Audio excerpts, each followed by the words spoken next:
Good morning students, welcome you all.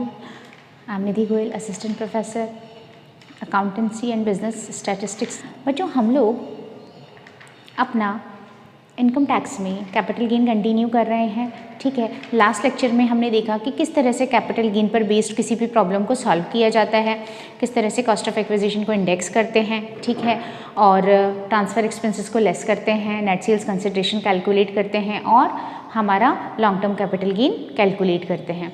अब बच्चों इसी सीरीज़ में आज हम कुछ प्रॉब्लम्स और लेंगे, तो उन प्रॉब्लम्स को करने से आपको क्लियर हो जाएगा कि इस तरह के इसके क्वेश्चंस किस तरह से किए जाते हैं, प्लस इसमें जो हमने प्रोविजन सारे अभी तक स्टडी किए हैं वो किस तरीके से काम आएंगे। आपसे मेरी ये एडवाइस है कि आप जो पहले वाले प्रोविजंस के लेक्चर्स हैं उनको दोबारा से देखिएगा, बार बार, मतलब कम से कम 2 बार या 3 बार आप उन लेक्चर्स को देखिए, उसके बेसिस पर अपने नोट्स बनाइए और उन नोट्स को बार बार स्टडी कीजिए ताकि ये प्रोविजंस आपको लर्न भी हों प्लस आप उनको यूज़ भी कर पाएँ। जितने आप क्वेश्चंस प्रैक्टिस करेंगे उतना ही आप इन प्रोविजंस को और अच्छे से मगअप कर पाएंगे, ठीक है। तो देखिए हम एक प्रॉब्लम और लेते हैं आज। श्रीमती कमला purchased certain jewelry for rupees 1,30,000 on 10th August 2005, ठीक है। उन्होंने 2005 में एक ब्रोकर के थ्रू एक ज्वेलरी खरीदी जिसे कि 1,30,000 उसके लिए पे किया और 3,000 रुपये उसके लिए ब्रोकरेज दिया, fine. On 2010-2016 Shrimati Kamla transferred the foresaid jewellery by way of gift to her daughter Shrimati Sushma. इन्होंने क्या किया, 2016-17 में इसे अपनी डॉटर को ट्रांसफ़र कर दिया, ठीक है। सेक्शन 49(1) आ गई। The fair market value of set jewellery as on 2010-2016 was 8,60,000। जिस दिन इन्होंने ये ट्रांसफ़र किया ना, उस दिन इस ज्वेलरी का फेयर मार्केट वैल्यू कितना था, 8,60,000। Shrimati Sushma sold this jewellery on 15/6/2019 for rupees 12,50,000। उनकी बेटी जो श्रीमती सुषमा हैं, श्रीमती सुषमा ने क्या किया, उस ज्वेलरी को 2019 में 12,50,000 में सेल कर दिया। इसका मतलब जिस ईयर में सेल किया जाएगा उसी में कैपिटल गेन अराइज होगा, तो हमारा प्रीवियस ईयर जो 1920 है उसी में कैपिटल गेन होगा जिसका सेल्स कंसिडरेशन 12,50,000 है। Compute the amount of capital gain arising to Shrimati Sushma for the assessment year 2021। The cost inflation index for the years are rupees 10, ठीक है, कोई प्रॉब्लम नहीं है। बच्चों इसमें कौन सा फंडा काम करेगा, इसमें बेसिकली आप देखिए गिफ्ट की फॉर्म में मिला है जो भी मिस सुषमा है उनको, तो गिफ्ट की फॉर्म में मिलने पर इसमें सबसे इम्पॉर्टेंट पॉइंट है कि जब आप उसकी कॉस्ट को इंडेक्स करेंगे ना, तो कॉस्ट तो सबसे पहले प्रीवियस ओनर की कॉस्ट आएगी। प्रीवियस ओनर की कौन सी कॉस्ट आएगी, पहली बार उसने जब उसे एक्वायर किया था। यहाँ ध्यान दीजिए, ये सिर्फ कंफ्यूज करने के लिए दिया है कि जिस दिन उन्होंने ट्रांसफ़र किया उस दिन उसकी कॉस्ट 8,50,000 है। नो, हमें इससे कुछ काम नहीं है। इनकी मदर ने पहली बार जब ये ज्वेलरी खरीदी थी वही कॉस्ट हमको लेनी है। दूसरी चीज़, जब हम इसे इंडेक्स करेंगे तो ऊपर तो ईयर ऑफ ट्रांसफ़र हमारा 29 फिक्स है, लेकिन नीचे क्या आएगा, नीचे कौन से ईयर का इंडेक्स हम लेंगे, जिस ईयर में पहली बार इन्होंने ये एसेट एक्वायर की थी, है ना, ये ज्वेलरी खरीदी गई थी सबसे पहली बार। अगर ये 2001 के पहले का है तो 2001 का 100 आ जाता है इंडेक्स, और अगर 1 के बाद का है, जैसे इन्होंने 2005-06 में खरीदी है तो 5-6 का इंडेक्स आ जाएगा, ठीक है। तो देखिए इसको सॉल्व करते हैं।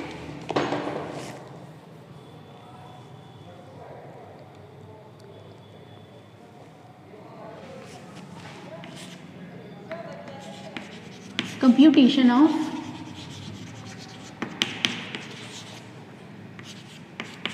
Long term capital gain of Mrs, जो भी इनका नाम है, मिसेस सुषमा, है ना, सुषमा के लिए कर रहे हैं हम, फॉर असेसमेंट ईयर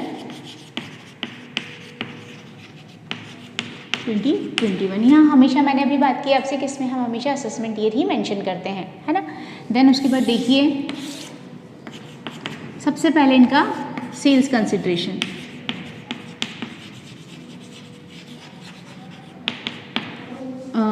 जो श्रीमती सुषमा है उन्होंने इसे कितने में सेल किया है बच्चों, इसे सेल किया है 12,50,000 रुपये में, ठीक है। तो 12,50,000 रुपये का सेल्स कंसिडरेशन हो गया। फिर उसके बाद इस 12,50,000 में से आप क्या लेस करेंगे, इंडेक्स्ड कॉस्ट ऑफ एक्विजिशन, अच्छा, इंडेक्स कॉस्ट ऑफ एक्विजिशन में मैंने आपसे अभी बात की कि हम यहाँ पर कौन सी कॉस्ट लेंगे, जिस पर जो भी हमारी मिसेस कमला ने इसे खरीदा था। तो कितने में खरीदा था इन्होंने, 1,30,000 में खरीदा था, प्लस उस पर 3,000 ब्रोकरेज पे किया, तो इनकी टोटल कॉस्ट होगी 1,33,000।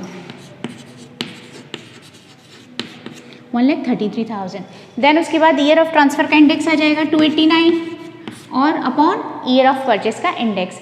अब आप देखिए बच्चों, यहाँ आपको इस इंडेक्स से कोई मतलब नहीं है कि कब श्रीमती कमला ने श्रीमती सुषमा को कब इसका ट्रांसफ़र किया, हमें इससे कोई काम नहीं है। हमें सिर्फ ये देखना है कि पहली बार जो मिसेस कमला हैं उन्होंने इस असेट को एक्वायर किया था, ठीक है। कब एक्वायर किया था, 2005-06 में। तो 2005-06 का इंडेक्स ही यहाँ पर यूज़ होगा, है ना। तो 2005-06 का इंडेक्स कितना है क्वेश्चन में, 117, तो हम 117 यहाँ पर यूज़ कर लेंगे। बस अब जो भी आ जाएगी वो हमारी क्या आ जाएगी, इंडेक्स्ड कॉस्ट ऑफ एक्विजिशन आ जाएगी। तो कितना हो गया ये, 3,28,521। आपके पास कैलकुलेटर्स अवेलेबल हैं, तो ये हमारा कैपिटल गेन हो गया 921,489, 479 हमारा हो गया लॉन्ग टर्म कैपिटल गेन, जिस पर कि आपको टैक्स पे करना है, ठीक है। सिंपल सा क्वेश्चन है। इसी तरीके से जब आपको एग्जाम में क्वेश्चन आता है ना, तो उसमें कई सारे प्रोविजंस इंक्लूड होते हैं कि बच्चों, तो इस तरीके से हमें उन प्रोविजंस को एक एक करके सॉल्व करना होता है। मतलब पॉइंट्स में हमारा क्वेश्चन होगा, जैसे कि एक पॉइंट में हमें इस वाले क्वेश्चन का पार्ट दे दिया, ठीक है, फिर दूसरा किसी और पॉइंट से रिलेटेड है, जैसे कि फोरफीचर से रिलेटेड हो गया कि आपने कोई भी अमाउंट एडवांस मनी फोरफीट की तो उसका प्रोविज़न आएगा, उसकी कॉस्ट आपने निकाली, फिर थर्ड में अलग निकाली, फिर उनका टोटल किया और वो हमारा टोटल कैपिटल गेन होगा, शॉर्ट टर्म लॉन्ग टर्म जो भी होगा, है ना। तो इस तरीके से इसका क्वेश्चन सॉल्व किया जाता है। सिंपल सा क्वेश्चन था ये। अब हम इस पर बेस्ड एक प्रॉब्लम और लेते हैं जिसमें हम फोरफीचर की बात करेंगे। अगर आप कोई भी एडवांस मनी फोरफीट कर लेते हैं, यानी कि अग्रिम राशि को आप जब्त कर लेते हैं, तो फिर उस कंडीशन में आप किस तरीके से सॉल्व करेंगे। तो देखिए एक और क्वेश्चन हम लेते हैं इसमें।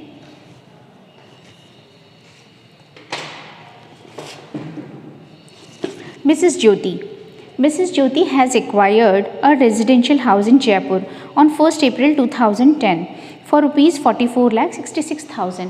44,66,000 में ज्योति ने अप्रैल 2010, 1 अप्रैल 2010, इसका मतलब 10-11 हो गया, इसमें घर परचेज किया। She decided to sell the same property on 8 May 2012 to mister Ramesh. An advance of rupees 2 lakh was taken from him. उन्होंने डिसाइड किया कि ये मिस्टर रमेश को सेल कर दी जाएगी और इसके बदले में उनसे 2 लाख रुपीज़ एडवांस ले लिया, ठीक है। Balance money was not paid by Mr Ramesh and hence Mrs Jyoti had forfeited the entire amount sum. अब मिस्टर रमेश ने बैलेंस अमाउंट पे ही नहीं किया, तो मिसेस ज्योति ने क्या किया, सारा का सारा जो एडवांस था, कितना था, 2 लाख रुपीज़ का, उसे फोरफीट कर लिया, जब्त कर लिया। बच्चों यहाँ ध्यान देने वाली बात क्या है कि ये जो फोरफीचर किया गया है ये 31 मार्च 2014 यानी कि 1 अप्रैल 2014 के पहले किया गया है ना। 1 अप्रैल 2014 के पहले किया है, या फिर मैं से कह सकती हूँ कि 31 मार्च 2014 तक अगर आपने कोई भी अमाउंट फोरफीट किया है तो फिर हम इसे कॉस्ट में से लेस कर देंगे और फिर जो बैलेंस कॉस्ट होगी उसी को हम इंडेक्स करेंगे, है ना। ध्यान रखिएगा, अगर इस तरह का फोरफीचर बाद में हुआ होता 31 मार्च 2014 के बाद, तो फिर हम उसको डिडक्ट नहीं करते। On 1st April 17, she once again entered into negotiation for sale of said property to Mr. Dinesh, received 3 lakh as an advance। अब उन्हें फिर 3 लाख रुपए एडवांस में मिले मिस्टर दिनेश से। अब ये 17-18 की बात आ गई। The transfer did not materialised and hence the advance was forfeited. अभी जो ट्रांसफर था फिर नहीं हुआ और फिर से अमाउंट फोरफीट कर लिया। अब इसको हम कॉस्ट में से लेस नहीं करेंगे, इसको अदर सोर्सेज में दिखाएंगे, अदर इनकम्स में। On 30th January 2020, she finally sold this house to Mr. Mahesh for rupees 90 lakhs। और क्या किया फाइनली जनवरी 20 में, यानी कि 2021, नो दैट इज़ 1920, हमारा प्रीवियस ईयर 1920, ठीक है। इसमें इन्होंने 90 लाख रुपीज़ में से सेल कर दिया। Compute the amount of taxable long-term capital gain for the above transactions in the hands of Mrs. Jyoti for assessment year 2021। Cost inflation indices are these respectively. बच्चों देखिए जिस ईयर में हमने इस अमाउंट इसको सेल किया ना, जब हम इसकी कॉस्ट लेंगे तो एक्चुअल कॉस्ट जो भी इन्होंने पे की थी मल्टीप्लाइड बाय उसमें से पहले हम क्या करेंगे, 2 लाख रुपये का जो एडवांस इन्होंने 1 अप्रैल 2014 के पहले फोरफीट किया उसको माइनस कर देंगे, जो कि कितना है 2 लाख रुपीज़ है, ठीक है। और जो बात का 3 लाख रुपीज़ है इसे अदर सोर्सेज की इनकम में शो करेंगे, तो यहाँ लेस नहीं करेंगे द वेरी फर्स्ट थिंग। तो हमारी कॉस्ट थी 44,66,000, ठीक है। इसमें से हम इसे माइनस कर देंगे 2 लाख को। अब जो बचा है उसे हम इंडेक्स करेंगे, तो इंडेक्स करने के लिए ऊपर तो ईयर ऑफ ट्रांसफ़र यानी कि 289 और नीचे हम क्या लेंगे, जिस ईयर में इन्होंने इसे परचेज़ किया है। कब परचेज़ किया है 10-11 में, तो 10-11 का इंडेक्स यहाँ पर आ जाएगा, वो कितना है 167। बस उस अकॉर्डिंग हम इसे इंडेक्स करके और लेस कर देंगे। यहाँ कोई ट्रांसफ़र एक्सपेंसेस मेंशन्ड ही नहीं है, तो आपको समझ आया फोर फीचर का प्रोविज़न। देखिए इसको हम कैसे सॉल्व करेंगे।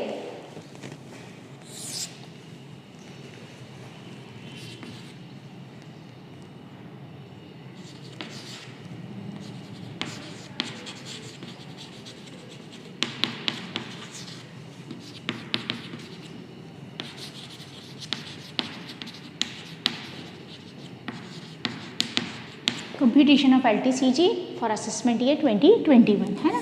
तो 2021 में सबसे पहले हम देखें कि इस हाउस को सेल करके उन्हें कितना कंसिडरेशन मिला है, 90 लाख रुपीज़। तो 90 लाख ले लीजिए।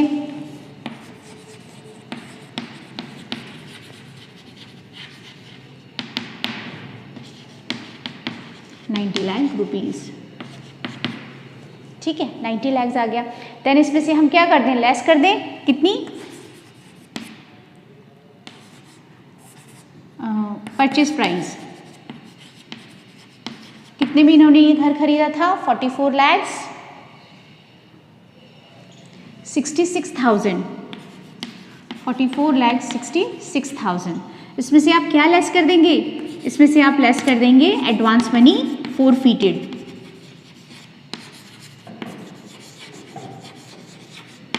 फोरफीटेड बिफोर, ऐसे आप इसे नीचे वर्किंग नोट में भी मेंशन करेंगे, बिफोर 1 अप्रैल 2014, ठीक है।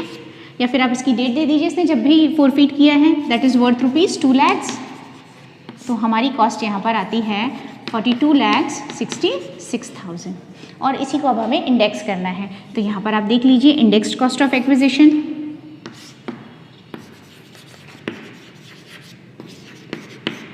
इंडेक्स्ड कॉस्ट हमारी कितनी हो जाएगी 42,66,000 multiplied by CII of year of transfer, that is 289 divided by CII of year of purchase.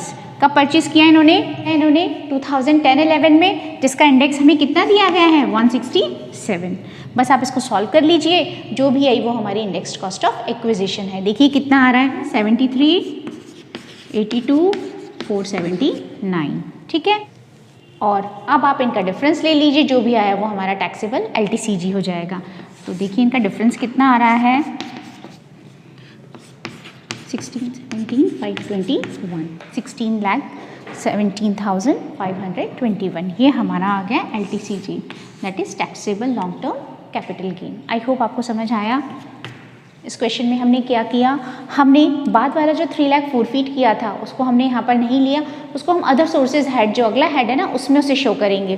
केवल 2 लाख रुपये लेस किया जस्ट बिकॉज क्योंकि ये फोरफीचर जो था ये 14-15 असेसमेंट ईयर के पहले किया गया है, तो हमने उसे लेस किया। अब जो भी इसकी कॉस्ट प्राइस आई इसे हमने इंडेक्स किया, तो year of transfer upon year of purchase, ठीक है। और इसे लेस करके जो आया दैट इज़ हमारा LTCG। ईजी सा क्वेश्चन है। बस हमने जो प्रोविजंस पढ़े हैं हमें उन प्रोविजंस को एप्लीकेबल करना है। उसमें सबसे इंपॉर्टेंट है कि कॉस्ट ऑफ एक्विजिशन हम किसी लें, और स्पेशली जब प्रीवियस ओनर होता है तो ये चीज़ और ज़्यादा इंपॉर्टेंट हो जाती है, सेक्शन 49(1) जहाँ आ जाती है। देन उसके अलावा इंडेक्स की हम बात करें तो ऊपर तो हमेशा ईयर ऑफ ट्रांसफ़र आना है अभी तक, कुछ स्पेसिफाइड कंडीशंस हैं जो आगे आएंगी, और नीचे हमेशा ईयर ऑफ परचेज आता है। अगर 2001 से पहले का परचेज है तो 2001 का इंडेक्स 100 आ जाता है, ठीक है। अगर प्रीवियस ओनर से आपने कुछ भी लिया है, ट्रांसफ़र हुआ है, तो प्रीवियस ओनर ने उसे पहली बार जब लिया था उसके ईयर का इंडेक्स यहाँ पर आएगा। ये स्पेशली आप ध्यान रखेंगे क्योंकि एक्चुअल परचेजेस तभी की गई थी। इस तरीके से इसे ध्यान में रखिए, चाहे किसी से भी मिला है, अगर मुझे ये सेट ट्रांसफ़र हुई है तो मैंने इसे परचेज़ नहीं किया तो परचेज ईयर का इंडेक्स भी मेरे पास नहीं है, लेकिन प्रीवियस ओनर ने तो इसे परचेज किया था। अब अगर सपोज कीजिए बीच में 2-3 प्रीवियस ओनर्स हैं तो जो सबसे पहले जिसने परचेज किया था ना उस प्रीवियस ओनर का इंडेक्स यहाँ पर आएगा, ठीक है। और इस इंडेक्स करके हम LTCG कैलकुलेट करेंगे। तो बच्चों आई होप आपको अब LTCG के क्वेश्चन समझ आ रहे हैं। आप अपनी बुक के क्वेश्चन थॉरोली कीजिए, जो प्रोविजंस हमने पढ़े हैं उस पर बेस्ड क्वेश्चन आप ईजिली कर सकते हैं। अब हम नेक्स्ट लेक्चर में इस पर बेस्ड कुछ प्रोविजंस और पढ़ेंगे, लाइक डिडक्शंस, मतलब एग्जेम्प्टेड कैपिटल गेन्स। बच्चों कुछ कैपिटल गेन ऐसे होते हैं जो कि पूरी तरह से एग्जेम्प्टेड होते हैं, चाहे आप मतलब उसके लिए कोई कंडीशन नहीं होती है, विदाउट कंडीशन, ठीक है। चाहे आप उसकी कैपिटल गेन के पैसे को रीइन्वेस्ट करें या ना करें, आपको उसकी पूरी छूट मिलती है, वो पूरी तरह से एग्जेम्प्टेड होता है, जीरो टैक्स होता है उस पर। लेकिन कुछ कैपिटल गेन ऐसे होते हैं जिन पर कुछ कंडीशंस एप्लीकेबल होती हैं, कुछ सेक्शंस एप्लीकेबल होती हैं। अगर आप उस कैपिटल गेन को फिर से रीइन्वेस्ट कर देते हैं स्पेसिफाइड कैपिटल एसेट्स में जो उस सेक्शन में दी गई हैं, तो फिर आपको उस पर बहुत सारी डिडक्शंस मिल जाती हैं। उस डिडक्शन का क्राइटेरिया भी फिक्स है। तो अब हम नेक्स्ट लेक्चर में हमारे जो कर मुक्त पूंजी लाभ हैं, ठीक है, टैक्स फ्री कैपिटल गेन्स हैं, उन्हें स्टडी करेंगे। तब तक आप इस तरह के बेसिक जो क्वेश्चंस हैं इन्हें कंप्लीट कीजिए अपनी बुक से, अपने प्रोविजंस फिर से लर्न कीजिए ताकि आप नेक्स्ट लेक्चर की जो नेक्स्ट प्रोविजंस हैं उन्हें अच्छे से लर्न कर सकें। Thank you.